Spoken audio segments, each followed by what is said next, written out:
અને હવે વાત વડોદરાની, જ્યાં શહેરના 31માં મેયરના નામની ઘોષણા થઈ ચૂકી છે। ગીતા મકવાણા બન્યા છે વડોદરા શહેરના નવા મેયર। ડેપ્યુટી મેયર તરીકે આદિત્ય પટેલનું નામ જાહેર કરાયું છે। સ્ટેન્ડિંગ કમિટી ચેરમેન બન્યા છે વર્ષા વ્યાસ। આ ઉપરાંત શ્વેતા માછીને શાસક પક્ષના નેતાની જવાબદારી સોંપવામાં આવી છે। દંડક તરીકે રહેશે વિજય ચૌહાણ। તો વડોદરામાં પણ હોદ્દેદારની નિયુક્તિ કરવામાં આવી છે।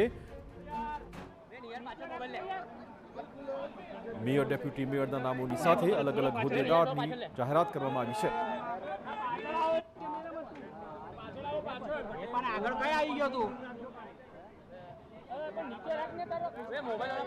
તો 31માં મેયરના નામની જાહેરાત। વડોદરા શહેરમાં હવે મેયર પદે ગીતાબેન મકવાણા પસંદગી પામ્યા છે।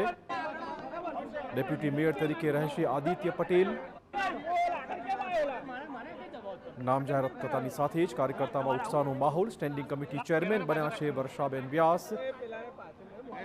અને શ્વેતા માછીને શાસક પક્ષના નેતાની જવાબદારી સોંપવામાં આવી છે। 31માં મેયરના નામની જાહેરાત વડોદરામાં કરવામાં આવી છે। ગીતાબેનનું નામ જાહેર થતાં જ કાર્યકર્તામાં ખાસો ઉત્સાહનો માહોલ જોવા મળી રહ્યો છે। તેમને મેયર તરીકે બનાવવામાં આવે છે। છેલ્લી ઘડીએ મોટો ઉલટફેર થયો હોય તેવા સમાચાર છે તે મળી રહ્યા છે। જનરલ બોર્ડ છે તે થોડી જ વારમાં છે શરૂ થશે। પરેશ વિપોડિયા છે, સ્ટેન્ડિંગ કમિટી ચેરમેન છે, દક્ષાબેન વસાણી છે, તેમને ડેપ્યુટી મેયર તરીકે છે તેમની નિમણૂક છે તે કરી લેવામાં આવી છે। છેલ્લી ઘડીએ મોટો ઉલટફેર છે તે રાજકોટ મહાનગરપાલિકામાં સર્જાયો તેવી પૂરેપૂરી શક્યતા છે। આપણી સાથે નરેન્દ્રસિંહ જાડેજા છે, પૂર્વ ડેપ્યુટી મેયર, તેમની સાથે પણ વાત કરવાનો પ્રયત્ન કરીશું। નરેન્દ્રસિંહ, શું કહેશો? આપનું નામ પણ ચર્ચામાં હતું। ભારતીય જનતા પાર્ટી છે અમારો મોટો પરિવાર છે। ભારતીય જનતા પાર્ટી જે નિર્ણય લીધો હોય સર્વમાન્ય હોય। કોઈ નારાજગી કે કંઈ? કોઈ જાતનું કાંઈ નારાજગી શેની હોય?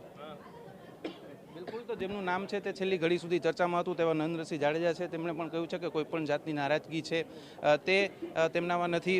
જે શાસક પક્ષના નેતા છે બનાવવામાં આવે છે હિરેનભાઈ ખમાણિયા, તેમની સાથે પણ વાત કરશું। હિરેનભાઈ, શું કહેશો? શાસક પક્ષના નેતા તરીકેની જવાબદારી આપવામાં આવી છે।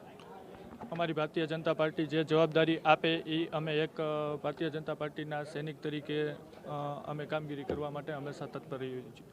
બિલકુલ, તો રાજકોટ મહાનગરપાલિકાના પદાધિકારીઓ છે તેમની જાહેરાત બાદ આ પ્રથમ જનરલ બોર્ડ છે તે મળી રહ્યું છે। આપણે જે સ્ટેન્ડિંગ કમિટી ચેરમેન છે પરેશ પીપળિયા, તેમની સાથે પણ વાત કરવાનો પ્રયત્ન છે તે આપણે કરીશું। પરેશભાઈ, શું કહેશો? સ્ટેન્ડિંગ કમિટીની જવાબદારી આપવામાં આવી છે, ખૂબ મહત્વની જવાબદારી। આજરોજ ભારતીય જનતા પાર્ટીનું શીર્ષ નેતૃત્વ અમારા પ્રદેશ અધ્યક્ષ વિશ્વકર્માજી, સંગઠનના મહામંત્રી રત્નાકરજી, અમારા ધારાસભ્યશ્રીઓ, મુખ્યમંત્રી શ્રી ભૂપેન્દ્રભાઈ પટેલ, નાયબ મુખ્યમંત્રી શ્રી હર્ષભાઈ સંઘવી, તેમજ સાંસદ સભ્યો, રાજકોટ શહેર ભાજપ પ્રમુખ, પ્રદેશના મહામંત્રીશ્રીઓ, આ તકે હું શીર્ષ નેતૃત્વનો ખૂબ ખૂબ આભાર માનું છું કે પાર્ટીએ જે મારી પર ભરોસો મૂક્યો તેમને હું સાર્થક કરવાનો પૂરો પ્રયત્ન કરીશ। કોઈ પણ જગ્યાએ આપનું નામ ક્યાંય પણ ચર્ચામાં હતું, તમને ખ્યાલ હતો અંદરથી કે કંઈક આવું મળી શકે? મારા માટે મોટી સરપ્રાઈઝ છે, મને ક્યાંય ખ્યાલ નહોતો। બિલકુલ, પરેશ પીપળિયા છે, સ્ટેન્ડિંગ કમિટીની જવાબદારી તેમને આપવામાં આવી છે। તેમણે પણ કહ્યું કે તેમને દૂર દૂર સુધી ખ્યાલ નહોતો કે તેમને આટલી મોટી જવાબદારી છે તે આપવામાં આવશે। સંજયસિંહ રાણા છે, કોર્પોરેટર છે, સિનિયર કોર્પોરેટર, તેમને પણ મહત્વની જવાબદારી છે તે આપવામાં આવી છે, તેમની સાથે વાત કરશું।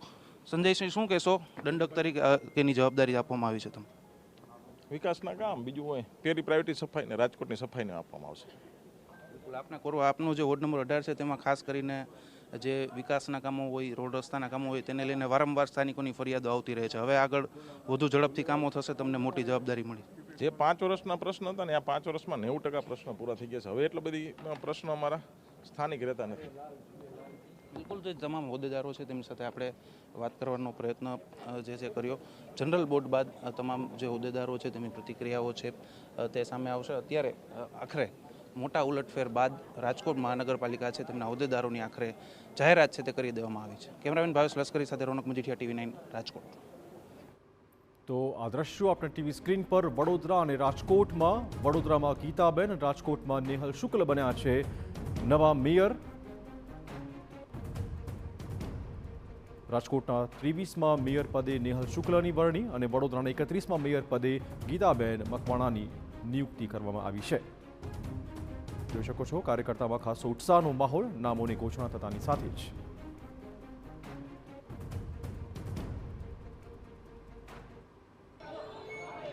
મારું વિઝન તો પહેલાં તો અત્યારે જે ઘણી જગ્યાએ જળ એ જ જીવન છે અને ઘણી જગ્યાએ પાણીની સમસ્યા જ વધારે છે અને પાણી ગંદુ હશે તો લોકોને સ્વાસ્થ્યને લઈને પણ અસર છે એટલે પબ્લિકને જે જરૂરિયાત એ મેઇન વસ્તુ છે કે જ્યારે આપણે કહીએ છીએ કે સ્વાસ્થ્ય સારું એ પણ સ્વાસ્થ્ય ક્યારે સારું છે જ્યારે શુદ્ધ પાણી પીશું